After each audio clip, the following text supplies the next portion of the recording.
सवाल सबसे पहले आपके सामने रख देते हैं। सवाल यह कि हरियाणा चुनाव का इफेक्ट यूपी से महाराष्ट्र तक इंपैक्ट। सवाल यह कि उपचुनाव में ही सरेंडर तो 27 में कैसे बनेंगे, यूपी से लेकर केंद्र तक सिकंदर। और अखिलेश पर विश्वास या फिर अंदर कोई और है बात। इन्हीं सवालों पर डिबेट, और डिबेट के लिए इस वक्त मेहमानों का एक बड़ा पैनल इस वक्त हमारे साथ जुड़ रहा है। हमारे साथ इस वक्त पैनल को ज्वाइन कर रहे हैं इंडिया डेली के एडिटर इन चीफ राहुल महाजन, स्वागत है सर आपका। डॉक्टर कौशलकांत मिश्रा, प्रवक्ता बीजेपी, स्वागत है आपका। प्रोफेसर धर्मेंद्र यादव, प्रवक्ता समाजवादी पार्टी, स्वागत है आपका। और यश श्रीवास्तव, प्रवक्ता कांग्रेस पार्टी, आपका भी स्वागत है यश। और साथ ही साथ इस डिबेट में जुड़ रहे सभी दर्शकों का बहुत स्वागत करता हूं मैं। सवाल सबसे पहले यश आपसे लेना चाहेंगे, आप क्या क्षेत्रीय क्षत्रपों के प्रेशर में आ चुके हैं? यूपी हो, महाराष्ट्र हो, हर जगह कॉम्प्रोमाइज वाली तस्वीर दिख रही है यश। विवेक जी, लोकसभा चुनाव जो इस साल हुए उसके तुरंत बाद क्या का एक दृश्य मैं आपको याद दिलाता हूं।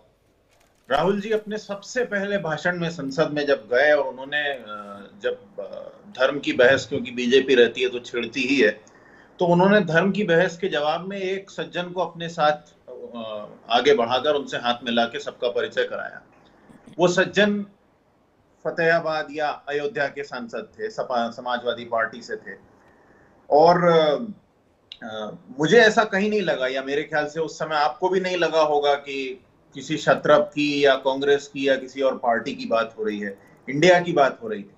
तो जैसे उस चुनाव में भी हमारे लिए इंडिया सबसे ज्यादा जरूरी था, वैसे ही अभी भी इंडिया ज्यादा जरूरी है। निश्चित रूप से अजय राय जी एक बहुत वरिष्ठ और बहुत कर्मठ नेता हैं, और उन्होंने जो करके दिखाया है लोकसभा चुनाव में भी और उसके पहले भी, वो वाकई आसान नहीं है। लेकिन ये भी सही बात है कि ये जो कुछ भी तय हुआ है ये सर्वसम्मति से हुआ है। लेकिन यश, आपको हरियाणा में इंडिया क्यों नहीं दिखा? आपने हरियाणा में इंडिया को साइड क्यों रख दिया फिर? नहीं, देखिए, उस समय भी जो भी तय हुआ वो शीर्ष नेतृत्व ने अपने हिसाब से किया था।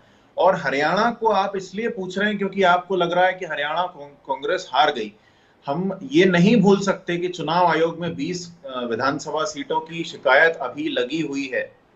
चाहे वो मुशायरे में जवाब दें या कुछ भी करें, लेकिन उनको जवाब तो देना पड़ेगा। इसलिए हम इस हरियाणा के नतीजे को किसी भी तरह के सवालों का माध्यम नहीं मान सकते।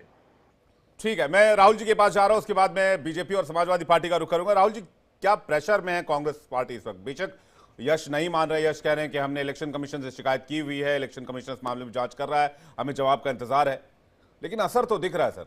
देखिए, अलग अलग जगहों पर अलग अलग तरीके से पार्टियों की रणनीति काम करती है। अगर हम इसे हरियाणा से जोड़ेंगे तो साफ है कि कांग्रेस जो है ओवर कॉन्फिडेंस में हरियाणा में गई। उसे लगा कि जिस तरह से लोकसभा चुनाव के नतीजे आए हैं और 5 सीटें उन्होंने बीजेपी से झटक ली हैं, तो उनको ये लगा कि वो अकेले ही बहुत कुछ कर सकते हैं, लेकिन ऐसा नहीं हुआ। अगर हम उत्तर प्रदेश के 9 जो विधानसभा के जो चुनाव हैं, जो उपचुनाव हैं, उनकी बात करेंगे तो बड़ा साफ है। अगर पिछले चुनावों को आप देखें, चाहे लोकसभा चुनाव देखें चाहे विधानसभा चुनाव देखें, कांग्रेस अपने बूते पर बहुत कुछ नहीं कर पाती है। उत्तर प्रदेश में उसने ये देख लिया है। जब भी वो, जैसे वो समाजवादी पार्टी के साथ इस बार आए तो बहुत अच्छा प्रदर्शन हुआ। ओवरऑल इंडिया जो गठबंधन है विपक्ष का, उसका बहुत अच्छा प्रदर्शन हुआ। लेकिन अगर हम वहीं अगर लोकसभा चुनाव देखें या विधानसभा चुनाव देखें, 2022 के विधानसभा चुनाव में तो उनका वोट शेयर 2 पॉइंट समथिंग चला गया था, जो कि उससे पिछले चुनाव में 6 पॉइंट समथिंग था। अब हम लोकसभा चुनावों की भी बात करेंगे तो लोकसभा चुनावों में भी बहुत कोई कमाल जो है, 2 सीटें 2014 में थी, 1 सीट 2019 में थी।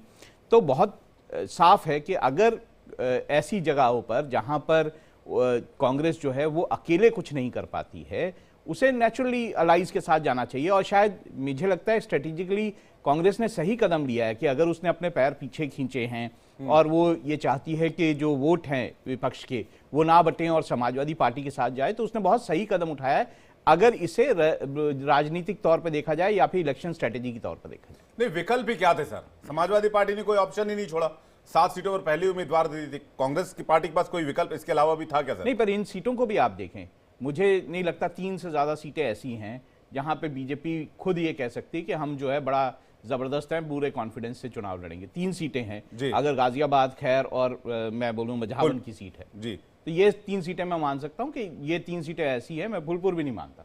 फुलपुर भी नहीं मानते?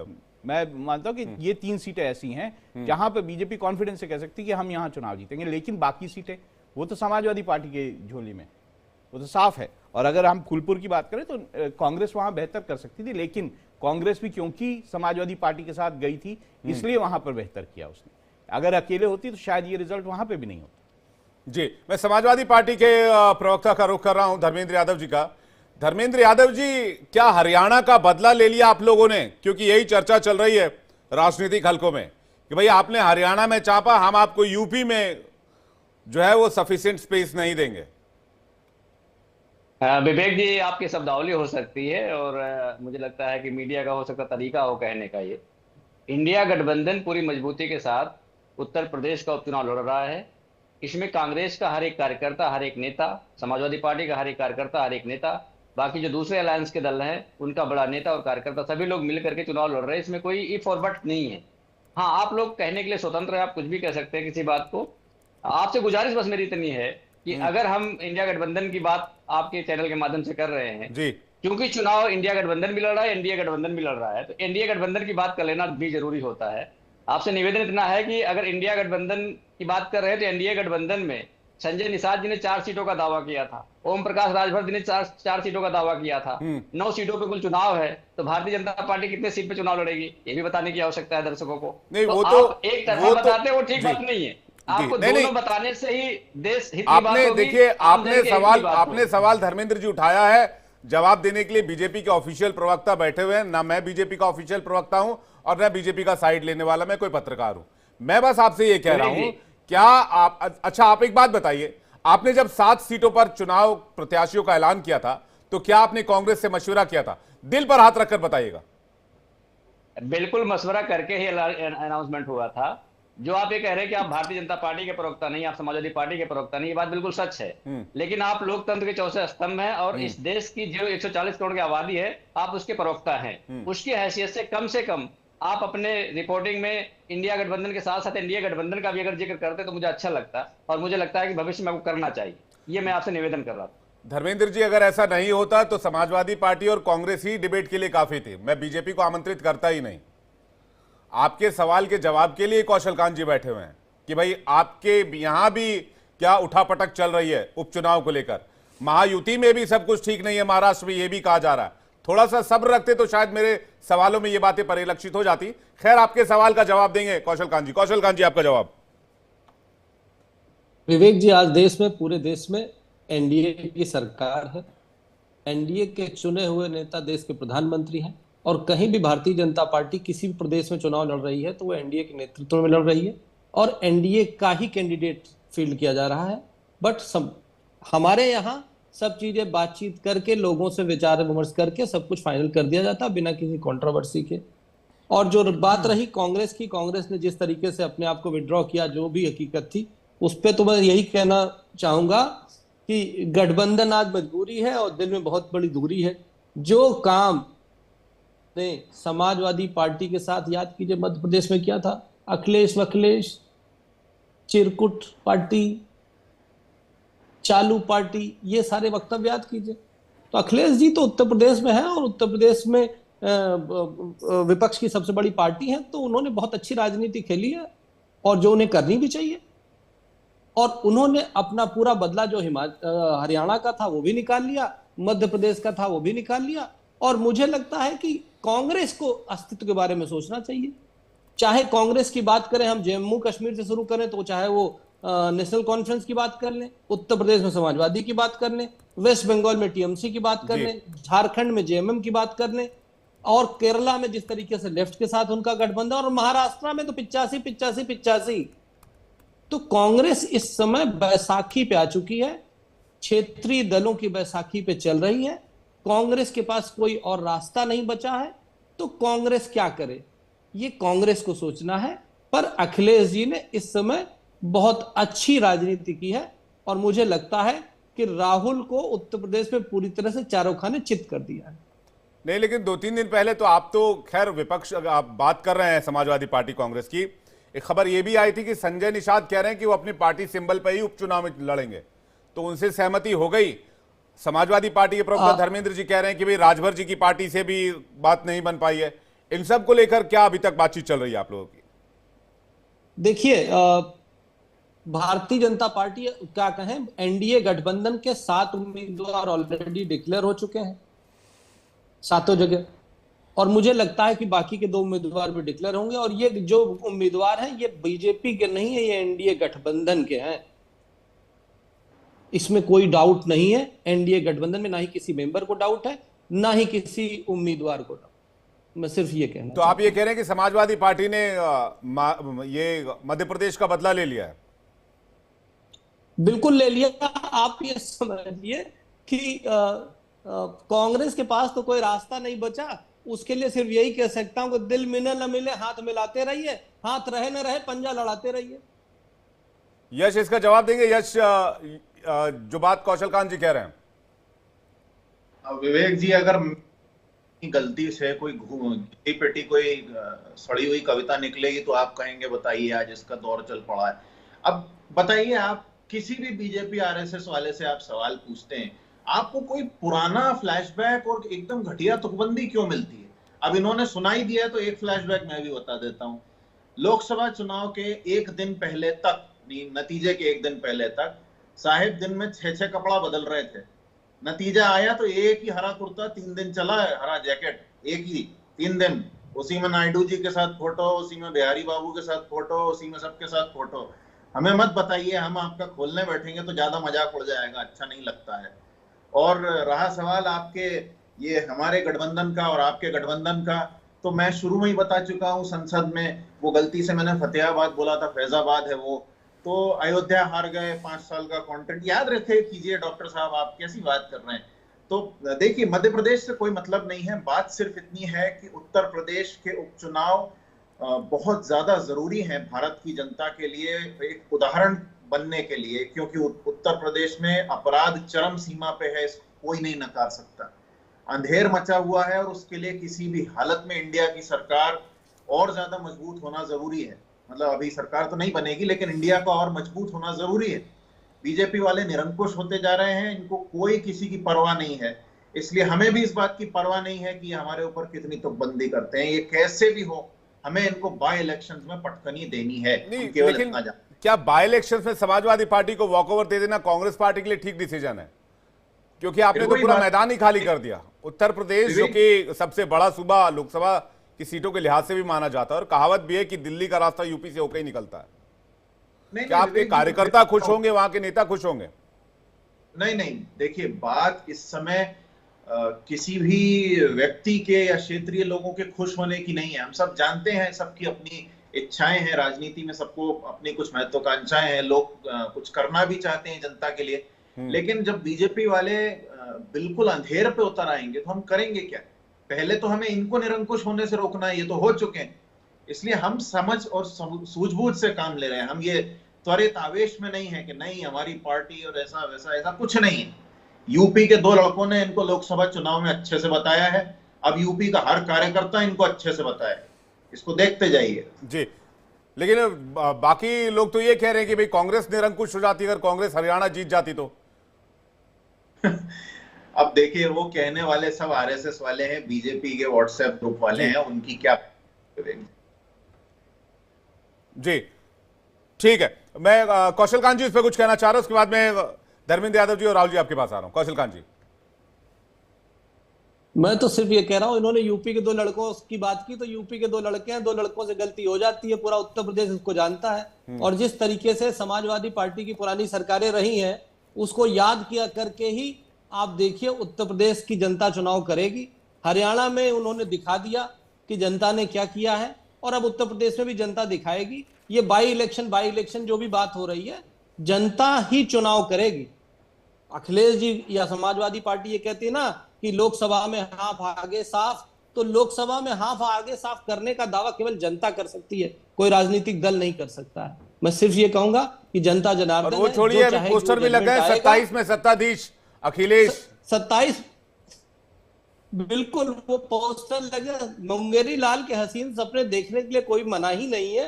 भारतवर्ष में सब स्वतंत्र है और अव्यक्त की आजादी है, तो पोस्टर लग रहे हैं, यही सच्चाई है। सपना देख सकते हैं, सपना उन्होंने पहले भी देखा था, सपना 27 तक चलेगा। जिस तरीके से वो मठाधीश और माफिया को कंपेयर कर रहे थे, उसी तरीके से सत्ताधीश बनने वाले हैं। कोई बात नहीं, जनता उनको अब आईना दिखाएगी।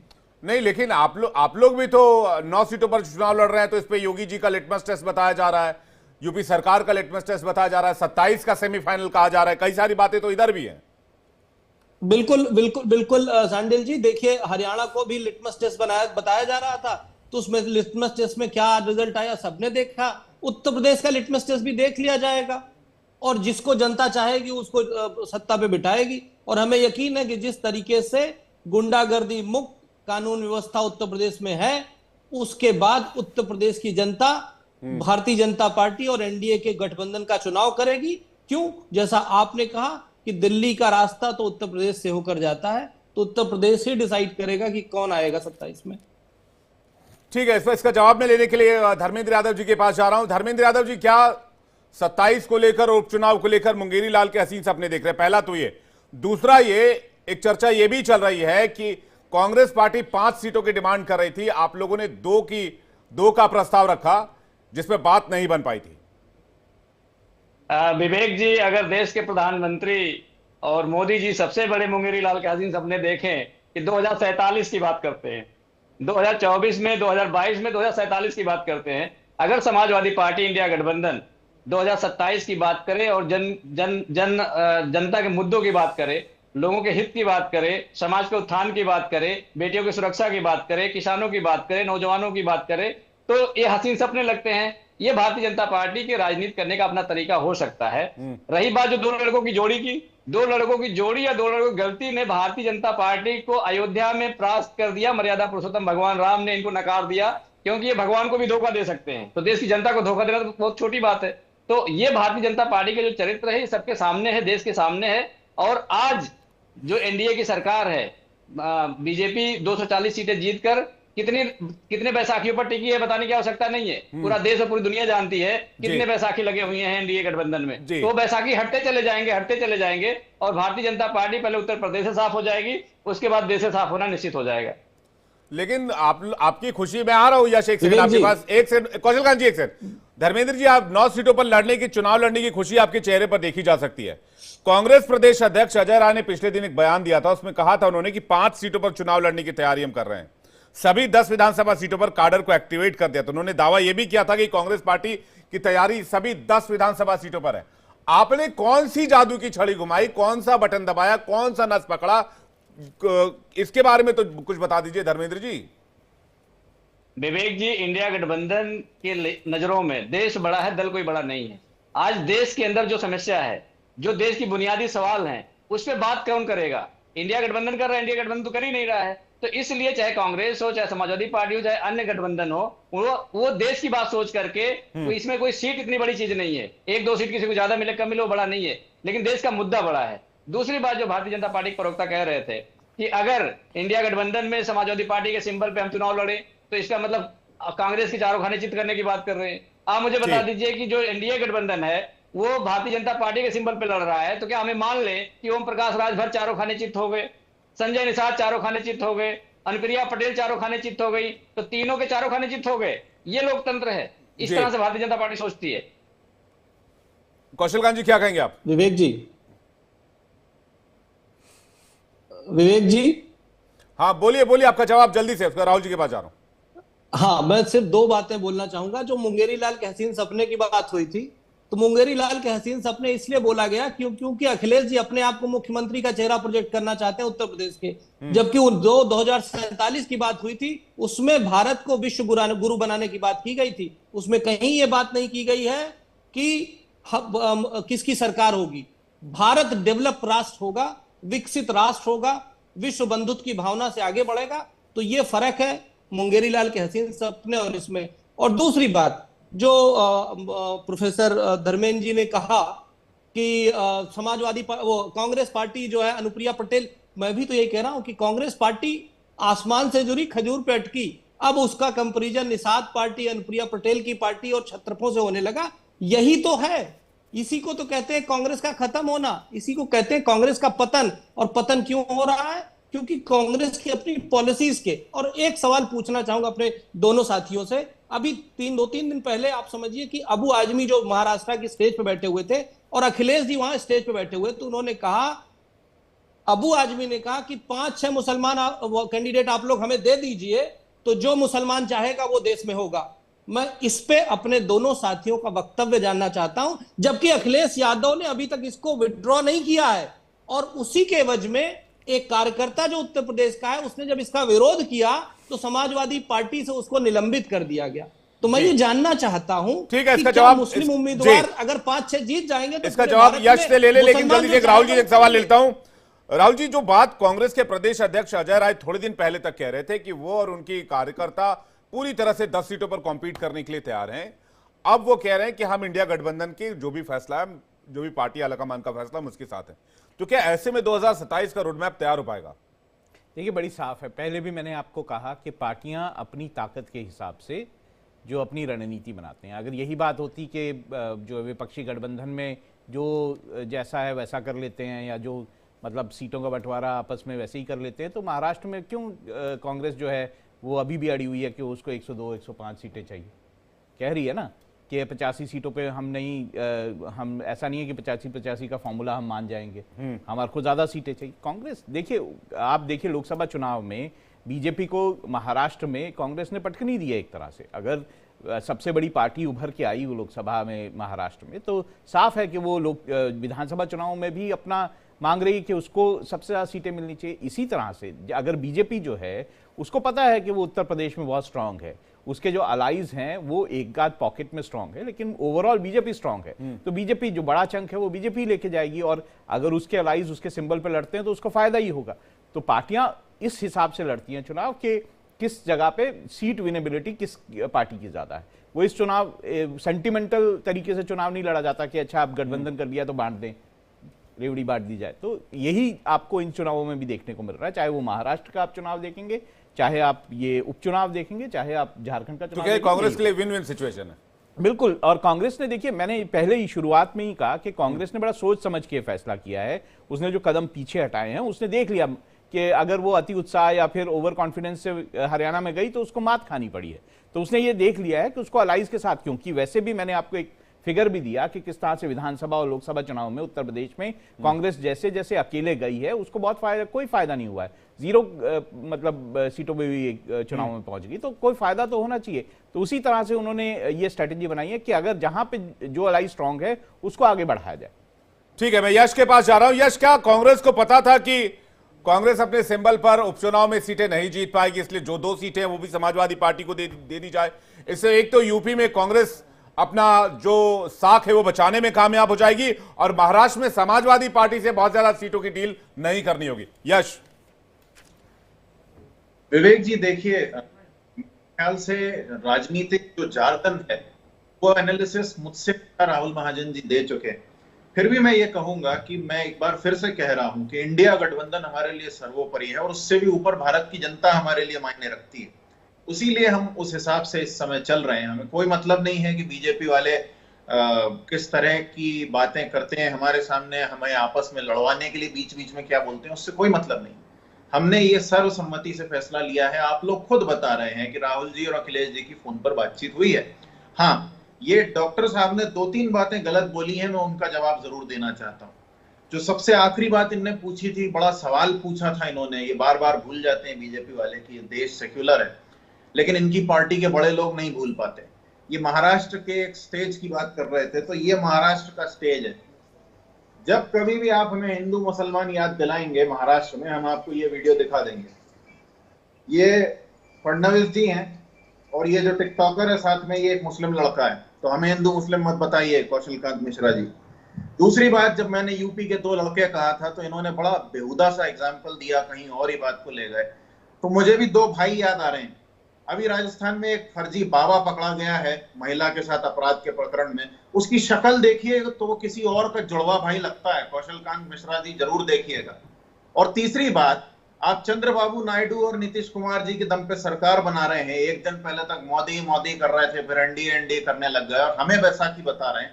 तो मुझे बताइए, वो ईडी की वॉशिंग मशीन में क्या लंगोट धो के निकाली है अभी जो 371 करोड़ की क्लीन चिट दी है? कैसे चल रही है सरकार आपकी? थोड़ा सोच समझ के बोलिए। वो दिन गए जब हम लड़ने के डर से चुप रह जाते थे आम लोग। अब आपका मुंह तोड़ जवाब देना जानते हैं और रोज देंगे। आप डॉक्टर हैं, थोड़ी पढ़ी लिखी बातें भी कीजिए मिश्रा जी। विवेक जी, कौशलकांत जी कुछ कहना चाह रहे हैं। कौशलकांत जी, यहाँ पर्सनल होने की जरूरत नहीं है। मैंने तो सिर्फ यही कहा था कि दो लड़के हैं, लड़कों से गलती हो जाती है। मेरा वक्तव्य थोड़ी ना था, ये माननीय मुलायम सिंह यादव जी का वक्तव्य था। और जो गलती फिर बीच में बोलने लगे। यस भाई, क्यों झगड़ा कर रहे हो यार? शांति से रहो। तुमने बोला, अब जवाब सुन लो। आप नहीं रहने दे रहे तुमने हैं बोला, देश को। अब जवाब सुन लो ना। नहीं सुनना अमेठी की जवाब। लड़की भूल गए हो क्या? बात हो रही थी, आपने अब बोल बेहुदा के बात बताओ। क्यों करी? अमेठी की लड़की भूल गए हो क्या? मैं बताऊं नहीं, वही तो मैं भी बोल रहा हूं। तो इस तरीके से ये एक मिनट से विवेक जी प्लीज, विवेक जी अरे प्लीज, भाई साहब, पर्सनल होने की आवश्यकता नहीं है। देखिए, विवेक जी प्लीज, मैं फूल और कामों की डिबेट कीजिए। राजनीतिक विषयों पर, व्यक्तिगत विषयों पर डिबेट नहीं है। राजनीतिक विषयों पर डिबेट है और राजनीतिक विषयों को व्यक्तिगत तौर पर लेने की आवश्यकता नहीं है। मुद्दों पर बात कीजिए। कौशलकांत जी कुछ कह रहे हैं, सुन लेते हैं पहले। यश आ रहा हूं उसके बाद आपके पास।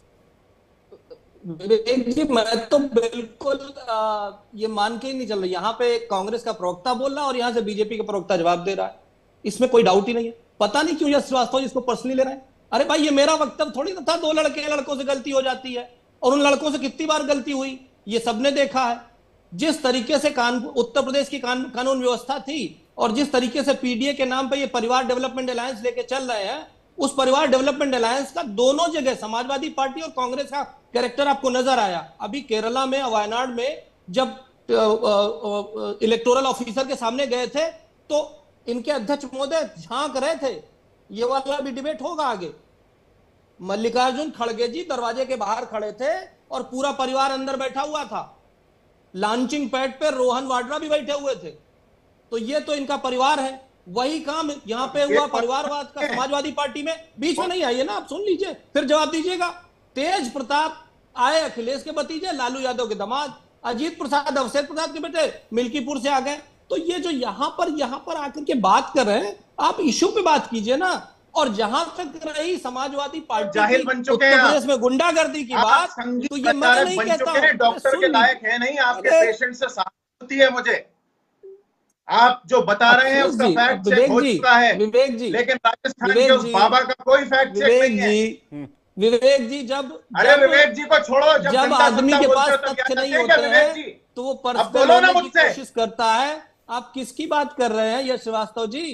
किसकी बात कर रहे हैं? अमेठी की लड़की को भूल गए जो गायब हो गई है? जाकर राहुल गांधी से पूछिए, जाकर के राहुल गांधी से पूछिए अमेठी की लड़की जो गायब हो गई है। अरे आप पूछिए किसकी बात करेंगे? जब चुनाव हारने किसकी बात करेंगे? क्यों अमित शाह? मैं वही तो बोल रहा हूँ भाई साहब, आप लोग पता नहीं कहां आप निकल ये गए। बताइए, समाजवादी पार्टी लड़के के लड़की और पता नहीं कहां समाजवादी पार्टी के राजीव खान को भूल गए। एक करके समाजवादी पार्टी के वापस इलेक्शंस पे आते हैं। लीडर वीरेंद्र पाल को भूल गए। जिस तरीके वापस इलेक्शन पे आते हैं। वापस इलेक्शन पे आते हैं। कौशलकांत जी, यश श्रीवास्तव वापस इलेक्शन पे आते हैं। वापस इलेक्शन पे आते हैं। वापस इलेक्शन पे आते हैं। वापस इलेक्शन पे आते हैं। भाई साहब रुक जाइए थोड़ा सा। कौशलकांत जी वापस इलेक्शन पे आते हैं। पंजाब है, वापस इलेक्शन पे आते हैं।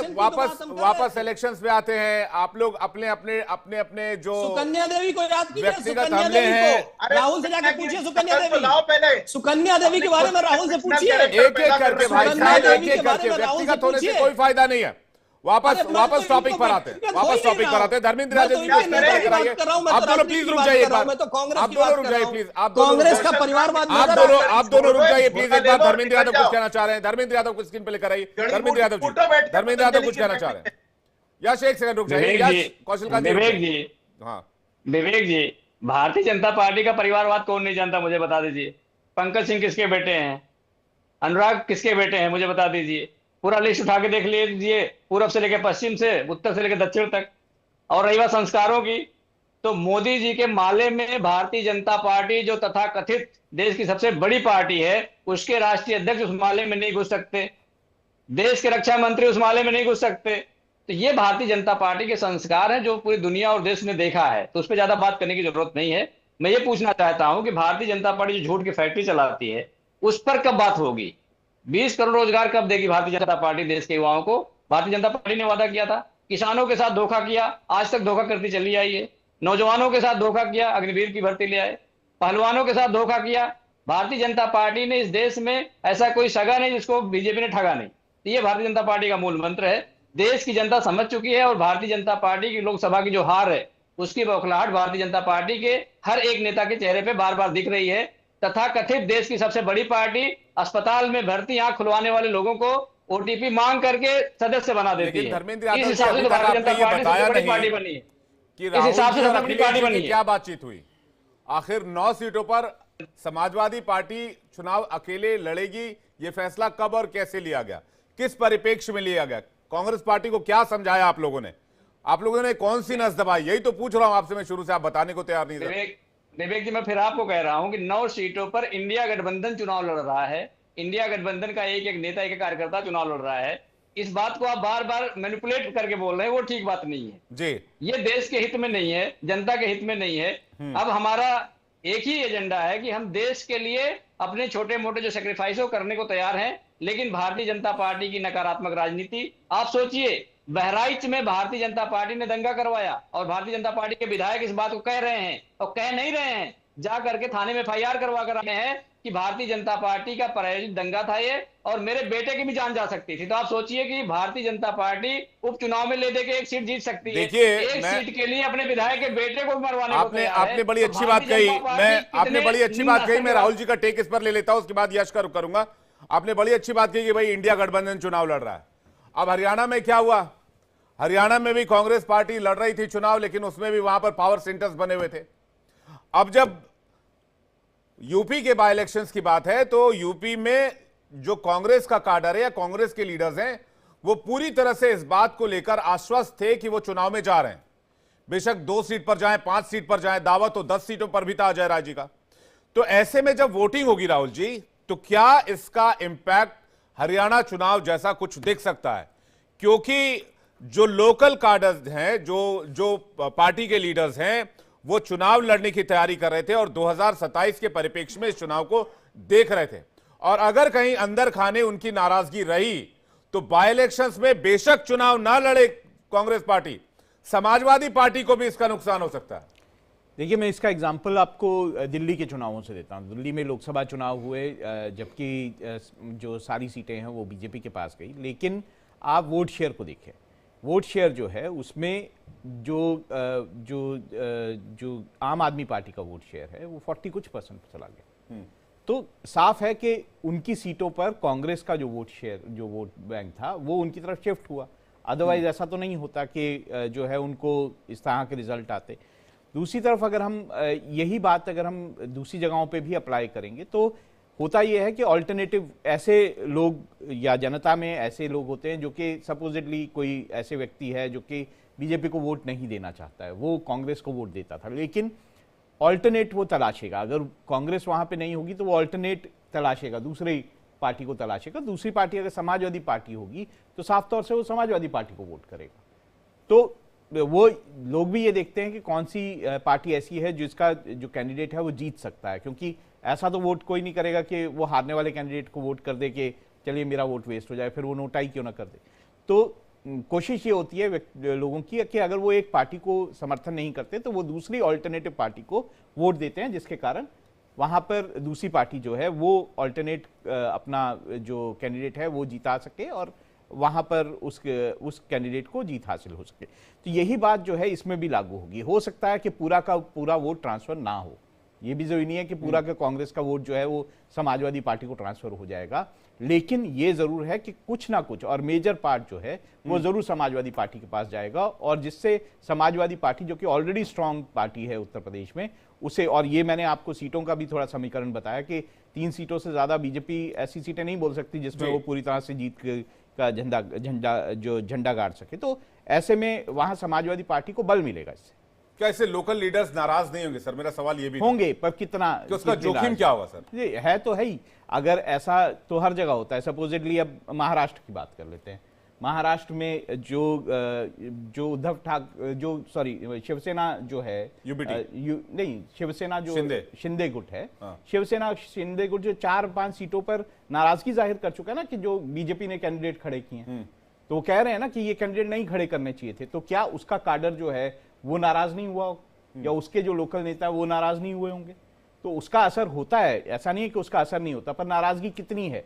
अब मैं इसी को पलट के जो है आपको लोकसभा चुनाव में हिमाचल की बात करता हूं। मंडी सीट पर बीजेपी नहीं चाहती थी कि कंगना, बीजेपी के बहुत सारे नेता नहीं चाहते थे कंगना रनौत जो है चुनाव लड़े। वो चुनाव लड़ी, ऐसा तो नहीं था कि वहां पे बीजेपी के लोगों में नाराजगी नहीं थी, लेकिन बीजेपी एक कैडर बेस्ड पार्टी है और ज्यादातर बीजेपी का ये होता है कि एक बार कह दिया जाता है कि इसी कैंडिडेट को वोट करना है, तो ज्यादातर लोग जो है वो काडर, क्योंकि बीजेपी के साथ काडर वाइज जुड़े होते हैं या आरएसएस के साथ जुड़े होते हैं, तो उस कैंडिडेट को वोट करते हैं। बीजेपी में इसका असर कम दिखाई देता है, दूसरी पार्टियों में असर ज्यादा दिखाई देता है। अगर कोई बड़ा जो नेता है वो नाराज हो जाए उस क्षेत्र का, तो पार्टियों को दिक्कत होती है। ये भी तो तब पता चलता है ना जब नेता स्विच कर लेते हैं। जब तक पार्टी में रहते हैं तब तक तो पता ही नहीं चलता फलाना नेता नाराज चल रहा है। यश, क्या लोकल काडर बोलते हैं नेता, ऐसा नहीं है, नेता साफ तौर से बोलते हैं अपने पार्टी के अंदर कि ये आपने ठीक नहीं किया, उनके कार्यकर्ता बोलते हैं कि ये ठीक नहीं किया। यश, क्या लोकल लीडर्स को नाराज करने का जोखिम लिया जा सकता है और 27 में इसका कोई इंपैक्ट होगा इंडिया गठबंधन के हिसाब से? मैं पूछता हूं क्योंकि धर्मेंद्र जी बार बार मुझसे आग्रह कर रहे हैं कि मैं इंडिया गठबंधन के प्रोस्पेक्ट से ही बात करूं।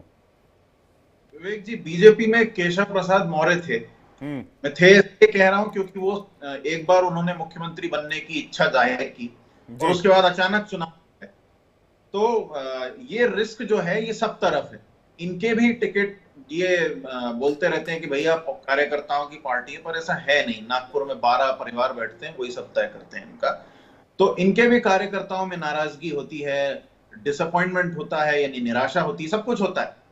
मूल रूप से जो हम बार बार आपको कह रहे हैं कि इंडिया गठबंधन इस समय बीजेपी की अराजकता और निरंकुशता को रोकने के लिए हर कीमत देने को तैयार है।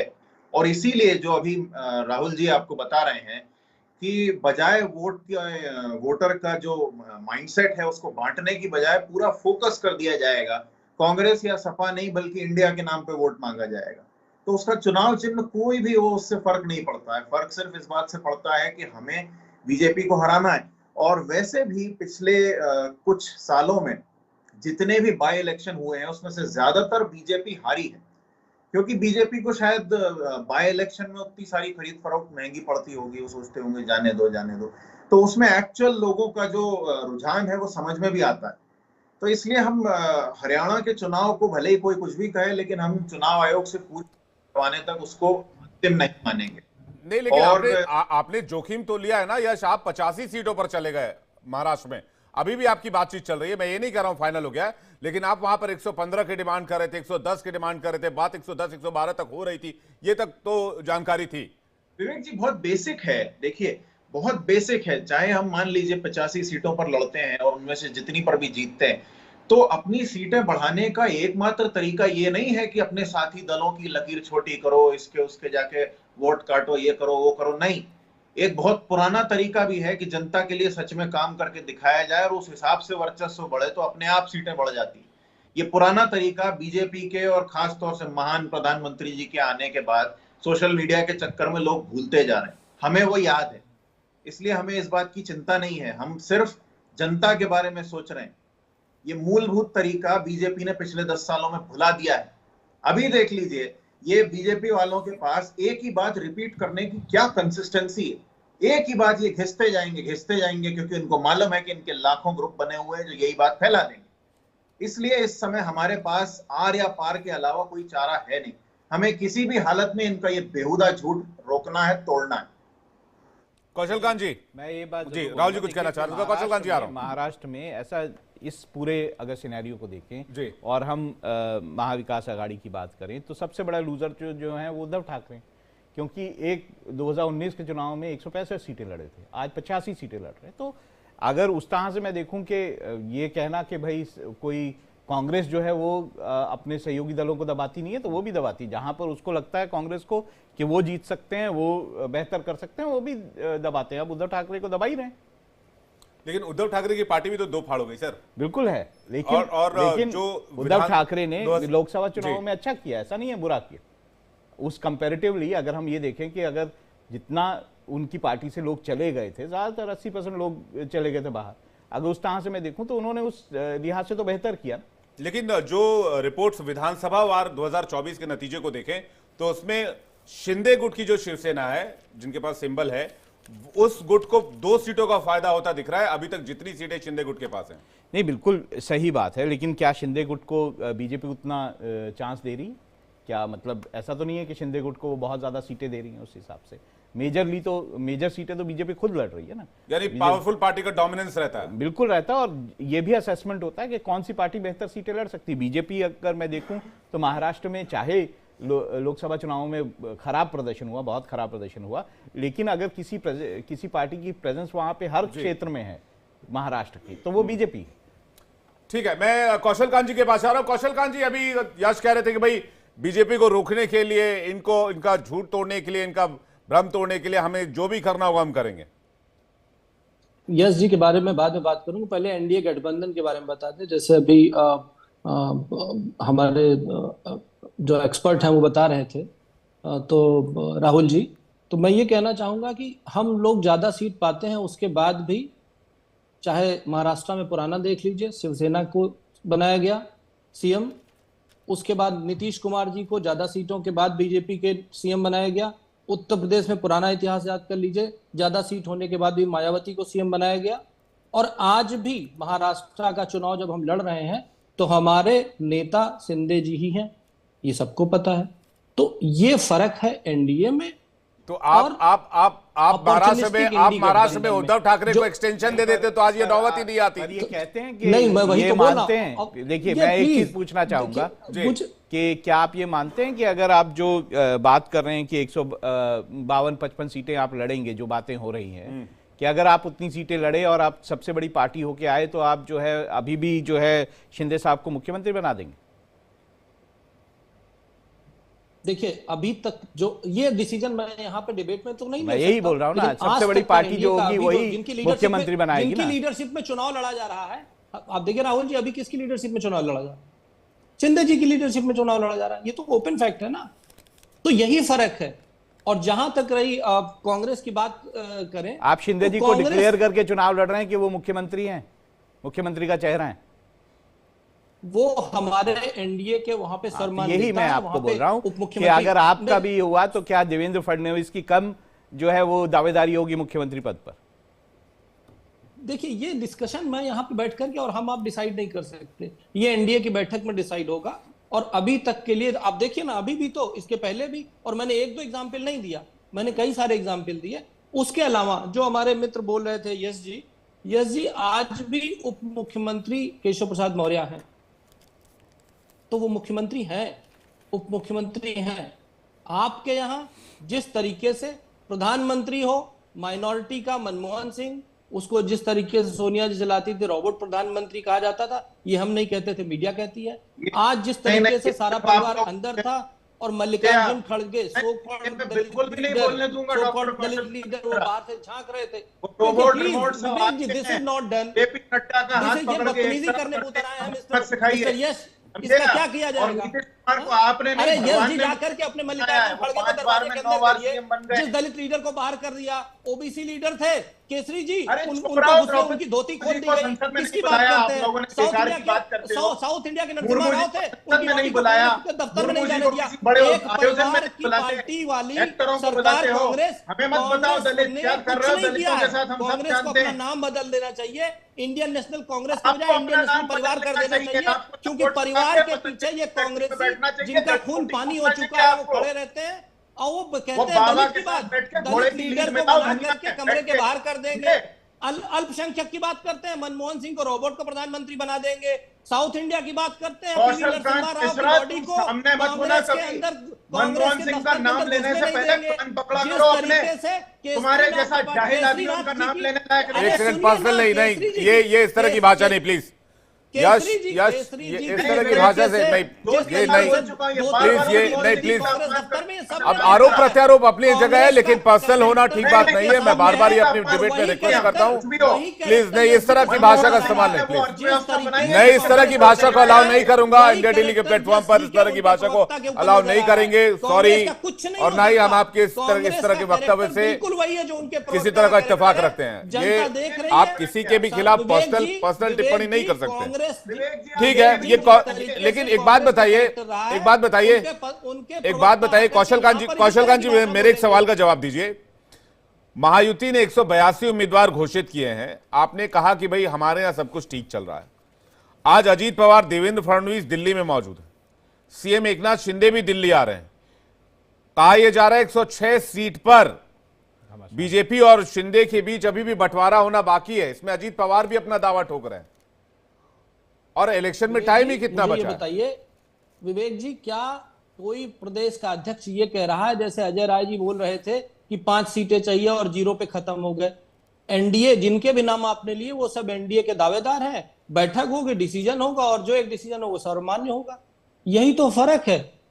जैसा कि बोला जा रहा था कि बीजेपी ये महाराष्ट्र में भी तय हो सकता था ना, इसको दिल्ली लाने की क्या आवश्यकता थी? मैं ये पूछना चाह रहा हूं। तो अगर देखिए, ये तो राजनीति है और हर सीट पे हर या प्रदेश इकाई आपकी इतनी कैपेबल नहीं है कि मामला नहीं केंद्रीय गृह मंत्री तक पहुंचा है?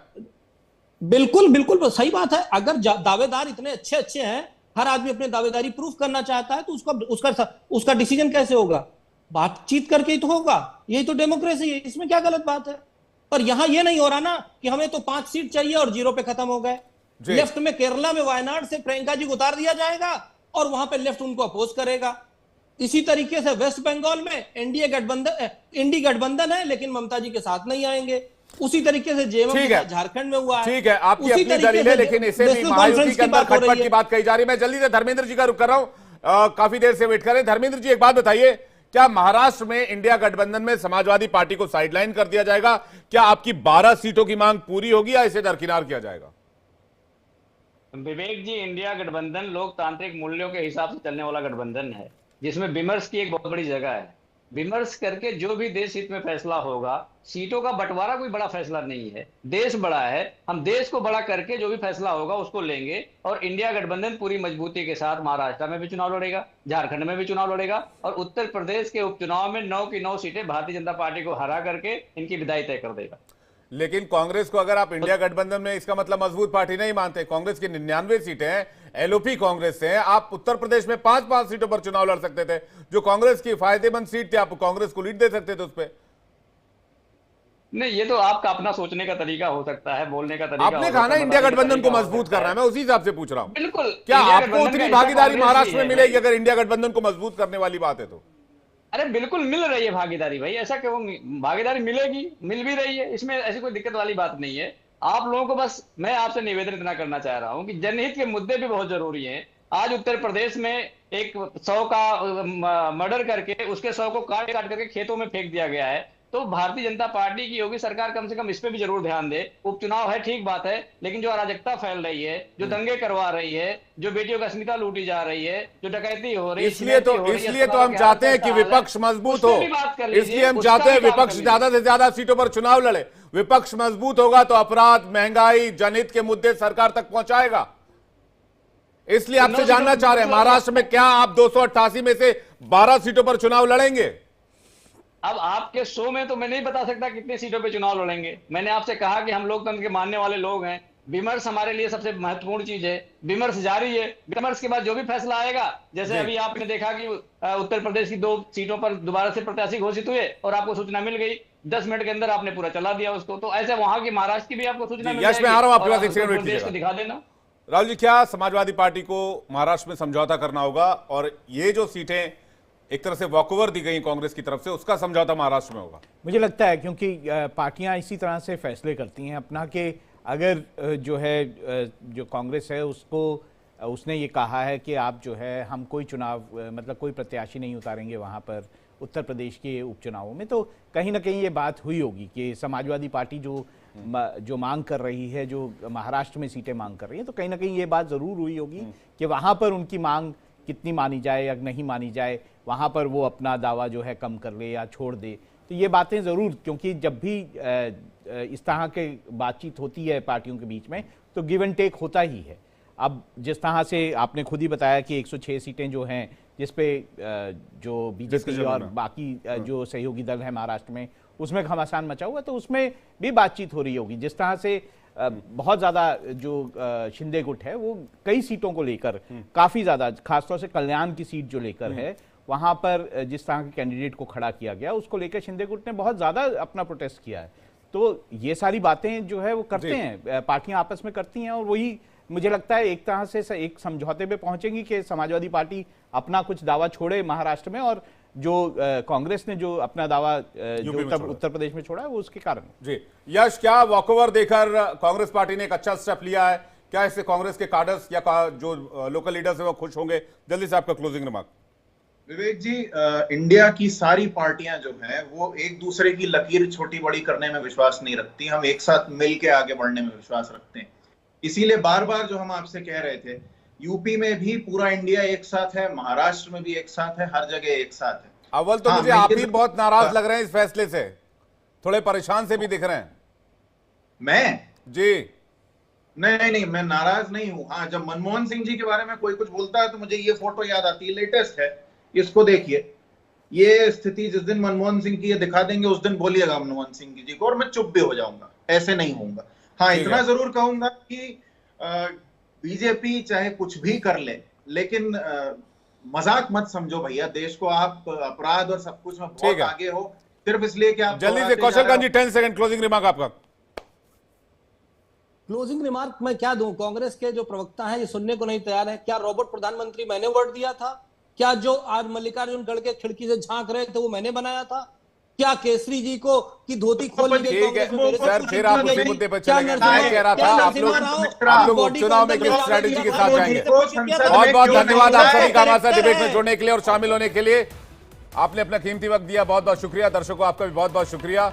उपचुनाव से लेकर महाराष्ट्र और झारखंड के विधानसभा चुनाव देश की राजनीति में कई नए आयाम जरूर तय करेंगे, और हरियाणा के चुनाव का नतीजा आपको, इसका असर आपको, हरियाणा के रिजल्ट का असर महाराष्ट्र और झारखंड के जो चुनाव हो रहे हैं और जो पार्टियों की स्ट्रैटेजी बन रही है उस पर अभी से नजर आ रहा होगा, जिसकी चर्चा हम लगातार